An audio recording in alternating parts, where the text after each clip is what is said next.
Thank you so much for being here to listen to this talk. Thank you to AGU for having this virtual meeting, and thanks to the organizers for inviting me to give this talk. I want to also thank all of my co-authors who are part of this OCB working group on carbon gaps that have been pulling together this analysis. Our work today is on quantifying the ocean carbon sink for 94 to 07 based on the combined evidence from multiple methods. How well do our different approaches to estimating the carbon sink in the ocean agree, and what is the uncertainty on the resulting estimate is the main question we're trying to address here. We're interested in the ocean carbon sink because it's key to constraining the global carbon cycle. Since we know the cumulative emissions, we know how much carbon has remained in the atmosphere cumulatively over the industrial era. If we know the ocean uptake, we can then result a relatively low uncertainty estimate of the terrestrial net effect on the global carbon budget. And this constraint is really key to maintaining our ability to constrain the global carbon cycle. And so we need to have this uncertainty on the ocean be as low as possible, and we need to attack that from multiple different approaches. So specifically, we want to understand the uptake of carbon in the ocean, and so that's going to require us to distinguish between the natural and anthropogenic carbon cycles. So if we look at the atmosphere first, we see that in the pre-industrial, there was a steady state where the atmospheric carbon concentration was neither increasing or decreasing to first order over the Holocene. And then on top of that, we are imposing this anthropogenic perturbation that when summed with the natural gives us the total carbon concentration of the ocean. If we think about what was going on in the ocean in the pre-industrial with that steady state atmosphere, we had, of course, the biological pump that was operating. We had net outgassing in the tropics, uptake at high latitudes. We had the overturning circulation operating, and we had a gradient of carbon from surface to depth that was increasing down. We also had input of carbon from rivers into the ocean that was on net raising the PCO2 of the surface ocean and allowing a net return of carbon back to the atmosphere to balance the net sink on the land. And on top of this natural background cycle, we are now imposing an additional cycle, which is the anthropogenic cycle, where we are driving additional carbon into the ocean. Most of that is in the surface ocean, and this is this flux we're most interested in terms of understanding the ocean carbon sink. How much net carbon is being absorbed by the ocean? So specifically, we're going to try to combine the available evidence to ask what is the current best estimate of the anthropogenic uptake flux. And so let's break down this more specifically in terms of the budget that we're trying to resolve here. So the total carbon exchange across the air-sea interface is called by convention FNet. And that is the sum of the anthropogenic and natural components. So FNet is Fant plus FNet. If we break down the natural part into a natural steady state, a natural non-steady state, this riverine component that's in steady state or riverine that's in non-steady state, we have then, of course, 4 additional terms. Now we're going to drop 2 of those terms by a definition in which that global natural is known to be in steady state based on definition, and we assume this FRIV non-steady is 0, although this may not hold true, but essentially we have so little information about the steady state component that we are essentially not able to do anything more with the non-steady state component at this point. So now we have the FNet is the anthropogenic plus the natural non-steady state component and this riverine steady state component. So these are the terms we need to pull together from different studies in this synthesis effort here. We're going to rearrange that, so we just isolate the Fant part, and then we have FNet minus the river steady state minus the natural non-steady part. So we're going to be combining multiple different approaches here, so we need to have a consistent treatment of uncertainties when the individual studies that we're looking at have reported their uncertainties in a variety of ways. For this analysis, all of the uncertainties are going to be converted to 2 standard deviations, which does require the assumption of a normal distribution, which is certainly an assumption, but required for us to take. And if I have converted the uncertainty bounds from an original publication, I'll be indicating that in italics. So to begin with Fant. Fant for 94 to 07 is coming from the interior observation, so the hydrography of the Go Ship era with a midpoint in 2007, compared to that, the hydrographic observations of the Woest-Jacobs era with a midpoint in 94. Using the EMLRC star technique, Gruber et al. 2019 estimate a flux of 2.6 petagrams of carbon per year into the ocean, and this is the basin distribution shown in that paper. With the ocean circulation inverse model, which is a different approach to using hydrographic data, a inverse model of the ocean is constrained to fit the tracer distributions in the interior ocean. That gives us a steady state estimate of the circulation, and then an anthropogenic carbon perturbation can be propagated into that steady circulating ocean, and we get an estimate of 2.2 for 94 to 07 from that estimate from DeVries 2014, and then a combined estimate of 2.4 plus or minus 0.21 petagrams of carbon per year. And I will be showing all of my estimates as PDFs. So this is the Fant, the first one in black. Now let's look at the other terms here. What are the other studies telling us about the right-hand side of this equation? So Fnet can be estimated from surface ocean PCO2 data. Those are data for the concentration of carbon in the surface ocean, and they tell us what the total carbon cycle is doing in terms of exchange across the air-sea interface.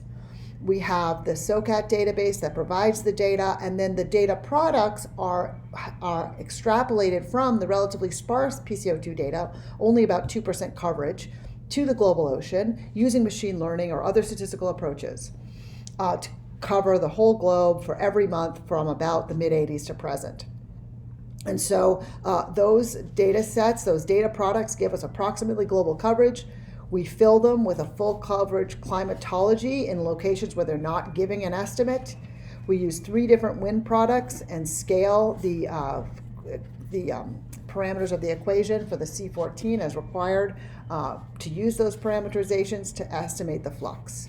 We estimate the flux with each combination of PCO2 and wind product, and then we average them to come up with our final Fnet shown here, and Fnet then is 1.58 petagrams of carbon per year. Plotting that against the Fant, we see that there's a clear separation between these two. They do not overlap, and so clearly these correction terms are important in their magnitude, and so we have to account for them if we're going to bridge this gap. So let's first look then at FRIV steady state. So what is this FRIV steady state? This is also known as the river carbon loop, where we have carbon being taken up on land either by weathering or by the terrestrial biosphere, going into rivers, entering the ocean, remineralizing in the ocean, and returning carbon, inorganic carbon, to the ocean that eventually outgasses back to the atmosphere and then is taken up on the land again. So this steady state clearly was happening in the pre-industrial because of the steady concentration in the atmosphere. And so what is the magnitude, though, of this flux? So Sarmiento and Sundquist first put together a summary of the literature for inorganic and organic net fluxes in rivers, made estimates of how big this term must be, and they came up with 0.2 to 0.4 petagrams of carbon per year. Jacobson, 2007, revisited those estimates and came up with 0.45 petagrams of carbon per year as the estimate of the natural river steady state component. In 2018, Resplandi published a modified version of the Jacobson estimate using some additional constraints from the PCO2 observations in the surface ocean and from interior ocean observations of heat transport and carbon transport based on both models and observations. They came up with a higher FRIV steady state estimate, and combining those two, we get 0.62 petagrams of carbon per year with an uncertainty as large as the mean. So now if we add the river steady state to our net flux, that shifts the distribution significantly towards the Fant and widen it significantly, of course, because of the great uncertainty in that estimate. And so now we have seeing the effect of that uncertainty in these correction terms.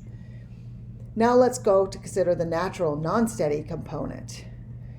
The natural non-steady is relatively new in our thinking with respect to the understanding the anthropogenic carbon cycle, and so we have multiple ways that we have estimated that are still in evolution in our community, in my estimation. So Gruber et al. 2019 made the first published estimate of this non-steady state component.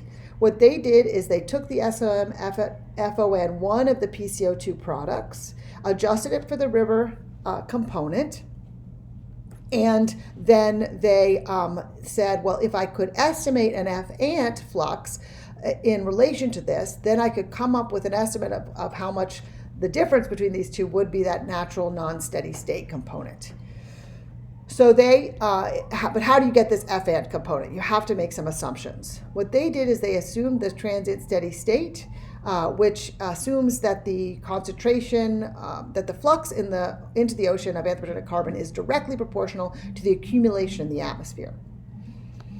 And I did the same calculation, but replaced the SOM-FFN with a 6 data product ensemble for FNet, and get a lower number because there's this flux is different from the SOM-FFN for the net.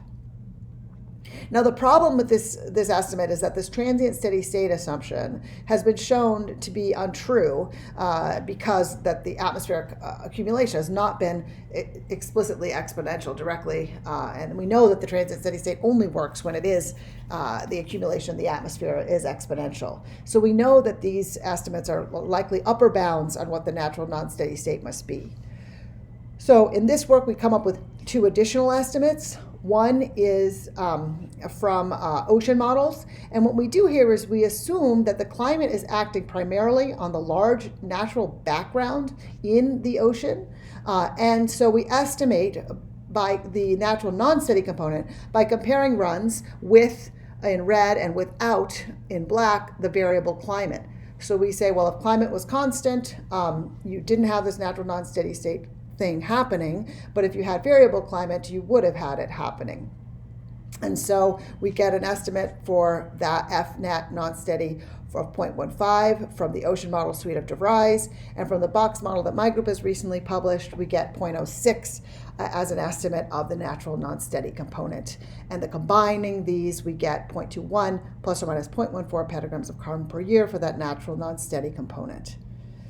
Putting this together with the FNet, we now shift our estimate over yet again, and our uncertainty is now shown here. So we have 2 estimates that are in good agreement for Fant now, though the uncertainty is clearly much larger in this one with the FNet minus those correction terms.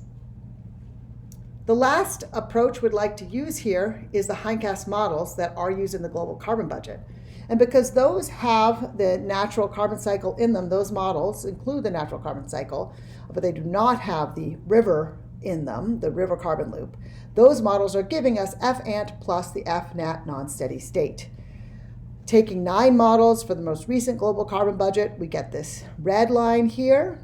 And then if I simply difference the natural non-steady component that I mentioned before from that, I can shift that over and have an Fant estimate. So now I have 3 estimates that are clearly in consistency within their uncertainties, and I can combine those. I can say my combined best estimate is a sink of 2.35 plus or minus 0.53 petagrams of carbon per year, shown in green here.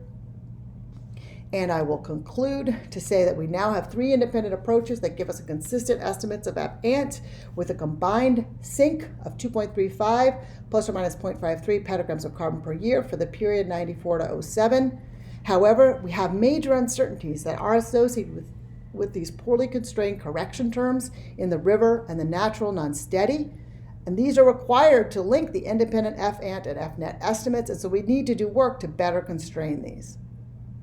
Now, additional adjustments beyond FRIV and FNat non-steady state are not required by this estimate, but they can't be ruled out. And this includes the adjustments in FNET that would occur if we had these large changes to the PCO2 data for skin temperature and salinity effects that are suggested by Watson et al. 2020. We recommend additional investigation on that.